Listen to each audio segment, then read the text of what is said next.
I just can't get behind these world-destroying movies. I've watched the Golden Gate Bridge get flattened so many times that I reckon if a freak wave hit it in real life, I'd just think, seen it. So yeah, 2012, San Andreas, Day After Tomorrow, don't like any of them. However, there is an exception to this rule. I really liked Independence Day when it first came out. Not as much now, we just did a commentary on it. And look, it doesn't entirely hold up. That's linked below, by the way, if you care. But at the time, the combination of aliens, fighter jets, Jeff Golblum, and destruction on a scale that had never been seen before was really something. Between now and then, there's been rumblings of a sequel. At one point, multiple movies, filmed back to back, but then by the time the studio got this one going, I couldn't have cared less. Though, admittedly, when it was revealed that this film revolved around an alternate 2016 where alien tech had been used to reshape modern society and the threat of an even bigger alien invasion, I thought, oh, that's it. Yeah, okay. Plus Golblum. He just looks so Jeff Golblum. What a thrill. So how does Independence Day 2 Resurgence, everybody's back but Will Smith is dead,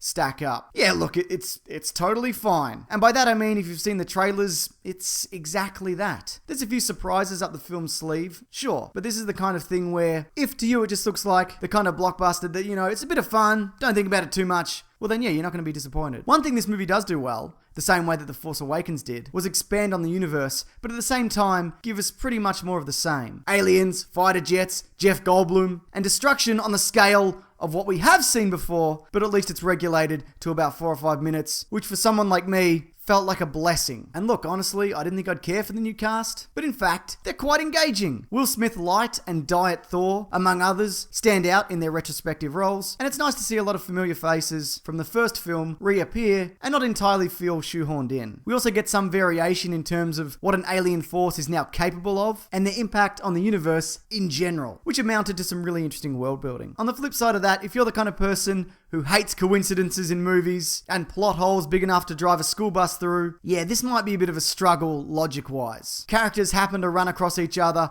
all too often, and a lot of the resolution and problem solving can be a bit hard to swallow. There's also one minor storyline that involves Judd Hirsch that, I'll be honest, was a bit of a drag. I mean, I like him a lot. He's a great actor, he's very funny, but his scenes feel very forced. In a way, a lot of the scenes that involve the other returning cast members didn't. But you know what? It's brisk enough, it's funny enough, it's action-y enough, and it's not really ever boring. Independence Day Resurgence is about as good a sequel for a property I stopped caring about could have been, so much so that the promise we're left with of more adventures in this universe doesn't make me groan. I think, yeah, sure, why not? I'd see another one of these. So all in all, out of my 2 ratings, best movie ever or worst movie ever, this gets a best. I just want to clarify though, that doesn't literally mean this is the best movie ever. It means that I liked more of it than I didn't. Look, it's not a real rating system. I don't know why I use it, or even why I've bothered explaining it, but here we are. But hey, if you are interested, you can check out some of my other videos, including an idea for a Spider-Verse movie that could include all the previous Spider-Men that we've seen and more. Or even check out my podcast, The Weekly Planet, that's linked below, where this coming Monday, we'll be breaking down ID 4-2. Usually by then as well, I've thought of a whole bunch of stuff that, I didn't like about a movie. Or, I just forget most of the stuff that I saw. Look, I'll be honest, it's not a great podcast. But thanks for watching this video. Take care.